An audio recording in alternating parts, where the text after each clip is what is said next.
Does the Bible contain secret hidden codes that reveal messages or point to future events? It's not words that appear together by chance in the Bible.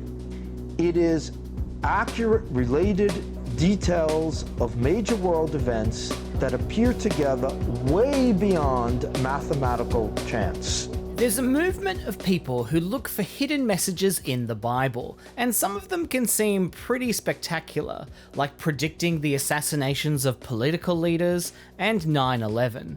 But in this video, I'm going to show you why these codes are nothing more than a statistical coincidence. To start with, let's take a look at a popular video that's been doing the rounds on social media. This is the most magnificent thing about the Torah is the first 5 books of the Bible. If you look at the Torah, the very first words in Genesis, in the beginning, it's Bereshit is the way it's said in Hebrew. The last letter, Bereshit, is Tav. Now, Tav is the first letter in Torah. If you go every 50 letters in the book of Genesis, you will get the spelling of Torah. If you go to Exodus, if you go every 50 letters, you get the spelling of Torah. If you skip Leviticus and go to Numbers, you go every 49 letters and you get Torah spelt backwards. And if you go to Deuteronomy, every 49 letters, you get Torah spelt backwards. Why? They're both pointing to Leviticus. In Leviticus, every 7 letters, you will get the spelling of Yahweh, YHVH. Every 7 letters throughout the entire book of Leviticus, because Leviticus shows it would take the sacrifice of the perfect Lamb of God, Jesus Christ, to atone our sin. Now, this is actually a pretty old idea. And you stand back from this whole thing and you realize that Torah is always pointing to the name of God. But let's take a look and see if it has any merit. So, we're looking for 4 Hebrew letters that spell Torah. Remember that we're reading right to left. So here's the beginning of Genesis. We go to the first Tav, the T letter, and then 50 characters forward, we get the Vav, which is correct. And then the Resh, which is the R sound, and the Hey, which is the H. Okay, so wow, 1 point to John. Let's do Exodus. So again, we go to the first Tav and count 50 letters each time. And yep, there it is, Torah. So we skip Leviticus and we go to Numbers. This time we're looking for Torah backwards. And 50 letters from the first Hey is Mem, which is the M for mouse sound, so that's not right. He did say 49 though, but that's still not right. What about this? The first Hey is in the divine name, which is traditionally pronounced Adonai. So let's skip that and start with the next Hey after that. Oh, and there you go, it works. Okay, so a little extra rule, skip the divine name. Let's go to Deuteronomy. 50 letters from the first Hey is Bet, which is the B sound. So that's not right. So according to articles online, for Deuteronomy, you're supposed to start at verse 5, because, I don't know, reasons. But that still doesn't work. But we can make it work if we skip the first 3 Hey letters for some unknown reason, and then also count 49 spaces instead of 50. Wow, we made it work! Now, finally, Leviticus. This time we are counting 8 letters, looking for the divine name. And yes, it works out. Except the 3rd letter appears inside the divine name, so we don't skip it this time. Also, this only works once, as opposed to the video which claimed that it worked every 50 letters throughout the entire book of Leviticus. So to summarize, Genesis, yes, once. Exodus, yes, once. Leviticus, yes, if we include the divine name. Numbers, yes, but only if we skip the divine name. Deuteronomy, yes, but only if you start at verse 5, skip the first 3 instances of the letter and count 49 instead of 50. As you can see, it's a very easy system that makes total sense. Okay, I'm not giving it to these guys. So, is this a secret message? No, the letters in Torah and the divine name, Adonai, are all some of the most common letters in biblical Hebrew.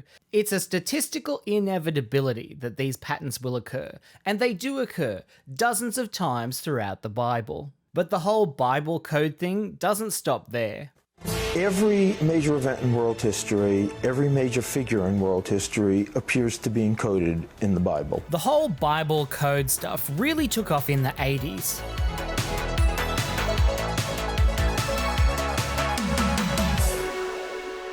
It was pioneered by three friends: programmer Doron Witzum, mathematician Eliyahu Rips, and Yoav Rosenberg, who I will refer to as WRR.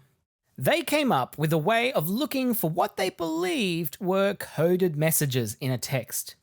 Imagine you take a simple sentence like the sound of delight. You can make a new word like tool by skipping 3 letters at a time. This is a basic skip code that forms the foundation of WRR's work. They took it a step further, so imagine you take a text like Genesis 26 in English and lay it out in a grid. You can start with a letter and skipping the same number of letters each time you spell out a word like Bible. You can go forwards, backwards, diagonally, it doesn't matter. And then let's say you find another word like code. It can have a different skip value. If the 2 words appear in a small enough window, you've got yourself a Bible code. In Hebrew, they found things like hammer close to anvil. After finding some more interesting word pairs encoded in Genesis, they came up with a bigger theory to test. They wanted to see whether the Hebrew text of Genesis, a text written thousands of years ago, contained word pairs that related to the names of famous medieval rabbis and the year of their birth or death. They found a surprisingly high number of these word pairs in Genesis. And it didn't just surprise them, it surprised the referees of the Statistics Journal, which they published their research in 1994. In which the editors included the following note: "Our referees were baffled. The paper is thus offered as a challenging puzzle." Using their method, journalist Michael Drosnin wrote The Bible Code in 1997, where he claimed to find all sorts of these coded messages. I found encoded the name of the Prime Minister of Israel, Yitzhak Rabin. The only time his name was encoded in the Bible. And crossing his name, as plain as day, were the words, "Assassin will assassinate." He even says he hopped on a plane to deliver a warning, which was apparently rejected. Rabin was assassinated the next year in 1995. So, did the book of Genesis really contain coded information about future rabbis? No, not at all.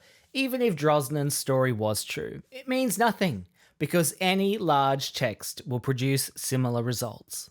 In 1999, 4 scholars wrote a paper called Solving the Bible Code Puzzle.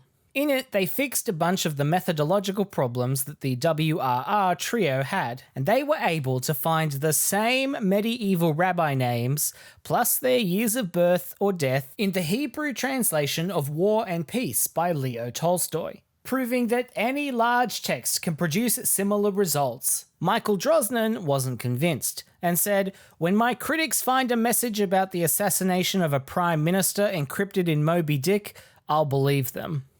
Well, people did just that. You can find all sorts of coded messages in Moby Dick, including warnings about the assassinations of Indira Gandhi and JFK, among others. In 2004, satirist John Safran was able to find a coded message about the September 11 attacks in the lyrics of Vanilla Ice. What have you got here? Well, here I found a New York and terrorist, Twin Towers.